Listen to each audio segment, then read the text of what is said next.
Hello and welcome to the Tech and Auto Show, which is India's first show that satisfies your hunger for both technology as well as automobiles. I'm your host Siddharth Sharma and we've got a power-packed show lined up for you guys this week. So without any further ado, let's get started.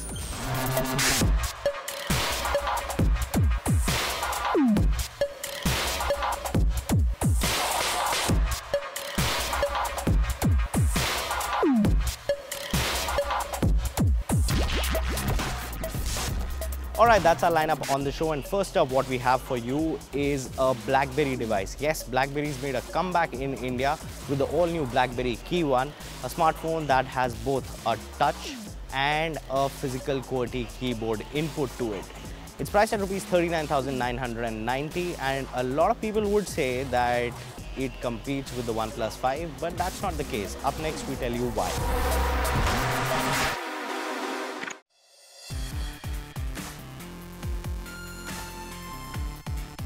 Blackberry first showcased the Blackberry Key One at MWC 2017 in Barcelona. Almost after 5 months, they've got the smartphone to India and it is priced at Rs 39,990. This is the Android Blackberry Key One that also comes with a physical QWERTY keyboard and will remind you of the old Blackberry Bold days. But is it worth your money? We find out. Now, what's cool on the Blackberry Key One? Well, for starters, this smartphone does not look like any other Chinese smartphone in this price range. It has a different design line to it, and one look at it and you know it is a Blackberry device. The physical keyboard on the Blackberry Key One is well spaced and you would love typing on this one. It also has slight functions like swipe right and left and even scroll up and down, which makes the page move. This is a touch and type device by Blackberry and is made with premium quality material. The back on the Blackberry Key One has a rubberish feel to it, but it appeals to the premiumness of this smartphone. There is also a small camera bump at the back, which is not that interfering in terms of the design of this device.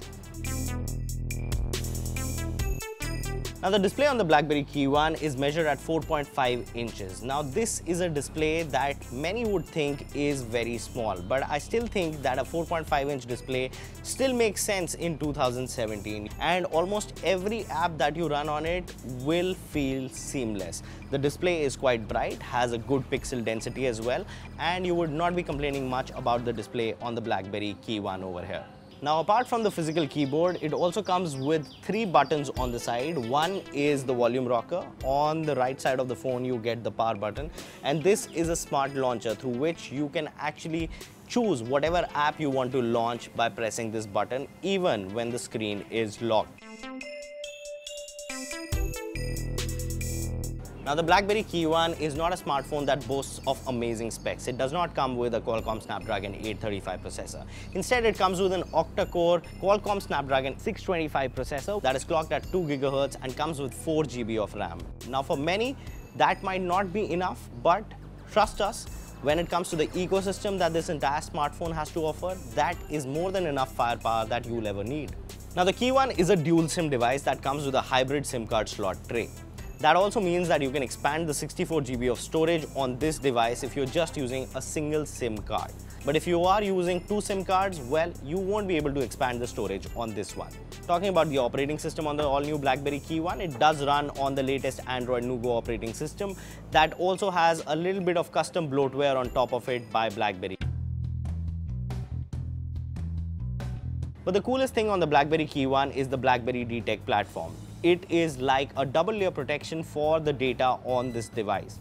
You of course get Google's security settings on the Blackberry Key One, but on top of that you get the Detect platform, which basically helps you identify apps that have been using permissions that you haven't granted and know how secure your device is. It also gives you alerts when an app is unknowingly using your location or even using your camera, which I think is really good for people who work in corporates and want to keep their data really secure. Blackberry Key One with Detect really makes good sense over there. You also get Blackberry Messenger on it, but I'm not too sure how many people use Blackberry Messenger these days, since WhatsApp also gives you encrypted messages these days.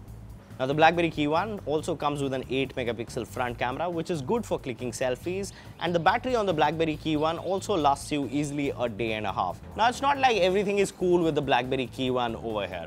The 12 megapixel camera on this one is not that great for clicking images. Only in good lighting conditions you will get good image results. Another thing is that though we've said that the 4.5-inch display on the Blackberry Key One is good, but it's not all that great as well.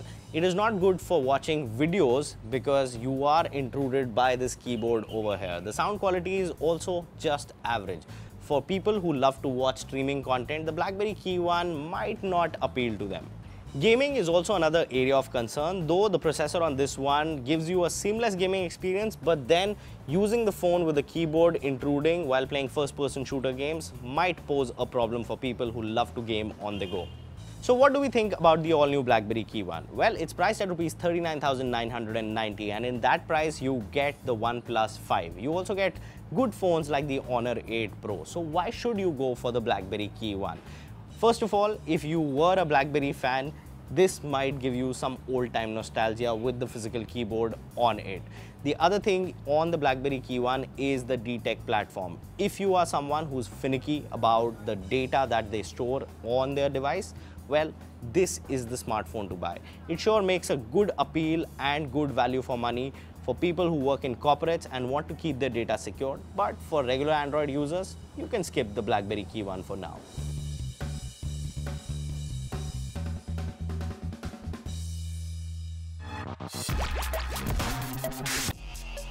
Now, one thing is for sure that the Blackberry Key One is a smartphone for people who take their data very seriously.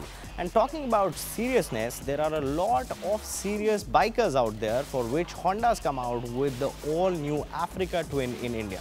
Recently, Manav Sinha took that bike for a spin, and here's what he thinks about it.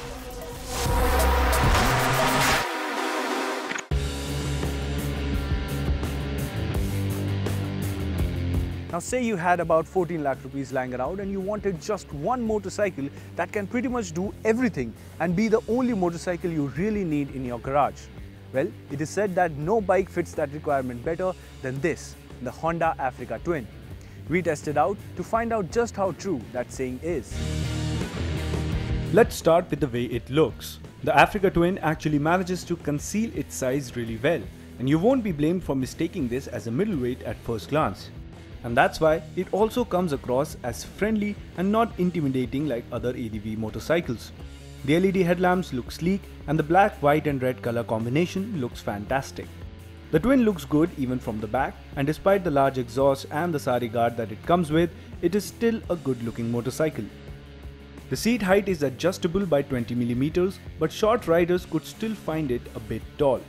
But when you encounter tricky terrains and need to stand up on the foot pegs, you will appreciate the narrow fuel tank near your knees and the handlebar which is well within your reach.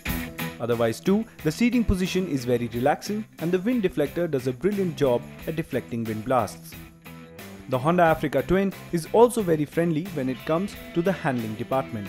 The chassis on this one is meant for off-roading, and the huge ground clearance along with large front wheels means you can go anywhere with ease. Although the part that takes the riding experience to a whole new level is the engine that delivers 87 horsepower and 92 Newton meters of torque and comes mated to a 6-speed transmission. So yes, the engine churns out a decent amount of power, but the good part is just how refined that power delivery is. And on top of that, you can customize the riding settings on this one to a great extent.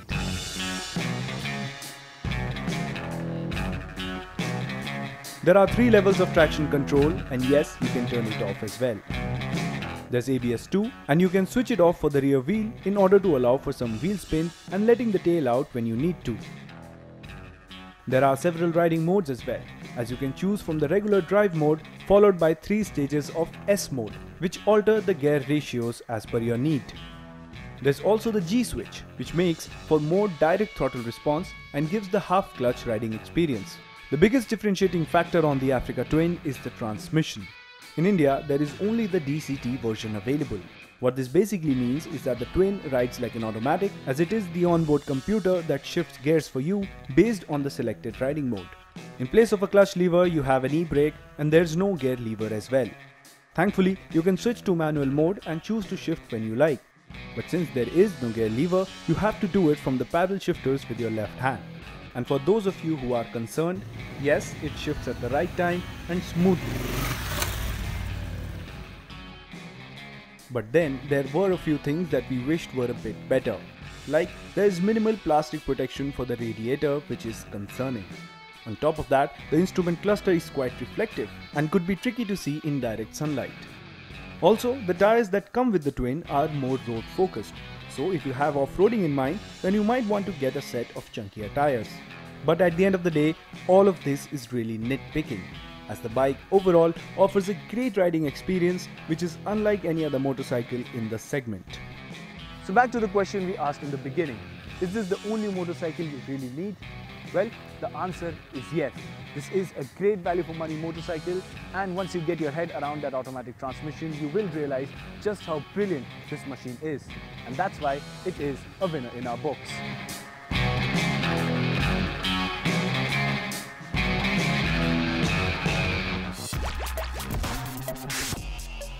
And with that, it's time for us to take a very small break on the show, but you guys don't go anywhere because there's plenty more action coming your way on the other side.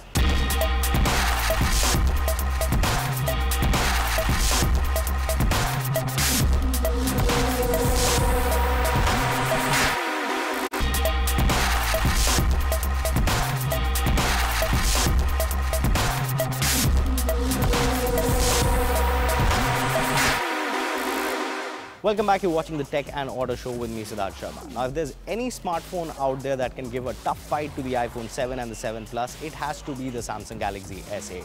And up next, Debashish Sarkar gives you top 5 features of the Samsung Galaxy S8.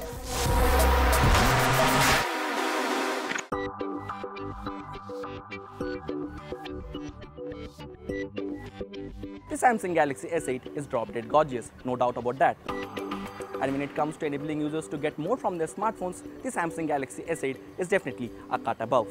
While the much talked about Bixby takes the backseat in India, the Samsung Galaxy S8 has more than enough to offer on the software front. Here are 5 features you will absolutely love in the Samsung Galaxy S8 and the S8 Plus.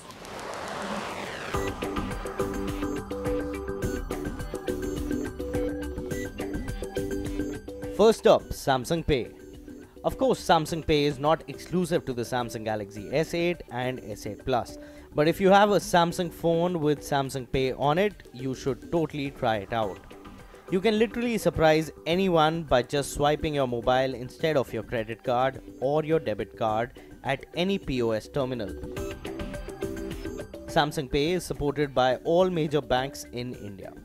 If you configure your credit or debit with your Samsung Pay account, you need not carry your cards physically with you at all times. Samsung Pay works with any regular card swiping machine through Samsung's MST technology. Now it's frustrating to take multiple screenshots by continuously scrolling down. The Galaxy S8 takes care of this problem. The moment you press the power button, along with the volume down button, a scroll capture option pops out. You can keep tapping on it to scroll down and take screenshots automatically. The screenshots are then automatically stitched into one image. With Smart Capture, you can also take screenshots by just waving your palm over the device. Now if you're looking for real-time multitasking, the Galaxy S8 will delight you with its split screen view. With split screen, you can play games and even continue with your WhatsApp chat simultaneously. You can also set the size of the screen for an app. Bluetooth 5 makes the Galaxy S8 and the S8 Plus very special. How exactly? Check this out. With Bluetooth 5.0, you can connect to 2 Bluetooth devices simultaneously. You can connect 2 Bluetooth speakers to the Galaxy S8 or even 2 Bluetooth earphones. There is also an option to transfer files to another smartphone while listening to music on your Bluetooth speaker. Last but not the least, Samsung Health. Available on all Samsung flagships, Samsung Health is a one-stop platform for your entire fitness regime. From just counting steps to measuring heart rate or stress, Samsung Health can easily replace any affordable fitness band.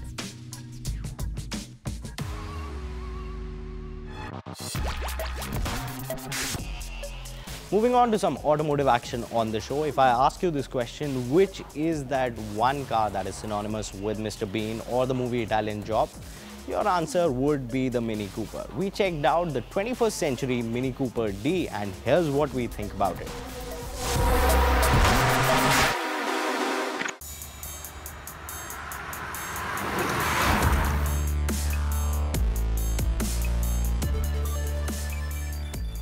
Now, it's got history to it when it comes to premium small luxury car segment.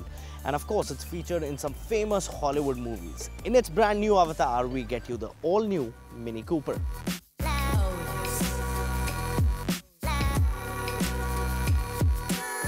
With a 2,495 mm long wheelbase, the Mini is no longer compact and neither too big for its shoes.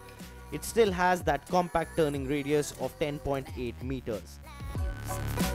With 1150 kgs of unladen weight, it is not a heavy car as well and is as peppy as you want it to be.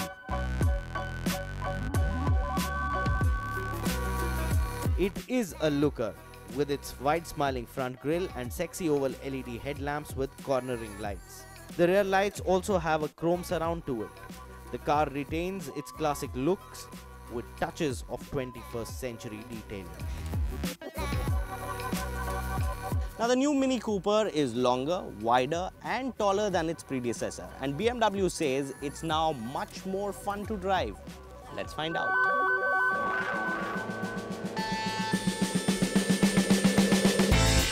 The power delivery of the inline 3-cylinder 1496cc diesel engine is linear, and the 270 Nm of torque on offer is way more than what you would want while driving it in the city. The 16-inch run-flat tires offer tremendous grip, and the 6-speed automatic transmission is seamless. At no point this Mini feels like a sluggish classic. Now, the all-new Mini comes in two engine options for India. The one that we are driving today is a 1.5-litre 3-cylinder diesel engine. It has about 116 horses by its side and 270 Nm of torque. All those figures basically mean that it can do a 0 to 100 km/h dash in just about 9.2 seconds and has a top speed of over 200 km/h. And it is environmental friendly too, as the carbon emission on this one is just 125 grams per kilometer. There is great fuel economy on offer too with the Mini Cooper D. This car is a delight to drive and has character. It is sporty if you want it to be and can be a nimble car in the city if you just want to drive it in the comfort mode. In terms of equipment, this car comes with loads of gears and knobs that have a classic finish, but modern equipment. You get things like sports seats, automatic air conditioning, and an electrically operated glass roof. The interiors have a sense of roominess and luxury. Now, this version is bigger than its predecessor, and the makers thought, yes, it can fit in 4 people, but I think that the Mini is still best enjoyed by 2 people. But the cherry on the cake is the central instrument display with elements and colored lighting configuration that also has a super cool LED ring for visual feedback in response to numerous operating functions. The TFT display is just brilliant and adds to the overall aesthetics of the interiors of the Mini. What it lacks as standard equipment is a rear parking camera, but you do get sensors for easier parking in tight spaces. Now, to sum it up, if you plan to buy the all-new Mini Cooper D over here, you'll be driving a piece of history, along with all the modern bells and whistles at your command.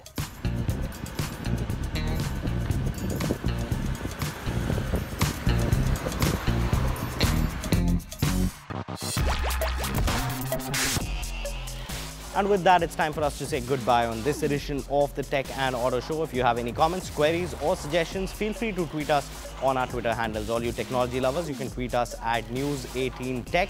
And all you petrol heads out there, you can tweet us at News_Cars18. We'll see you same time, same place next week, only on CNN News 18.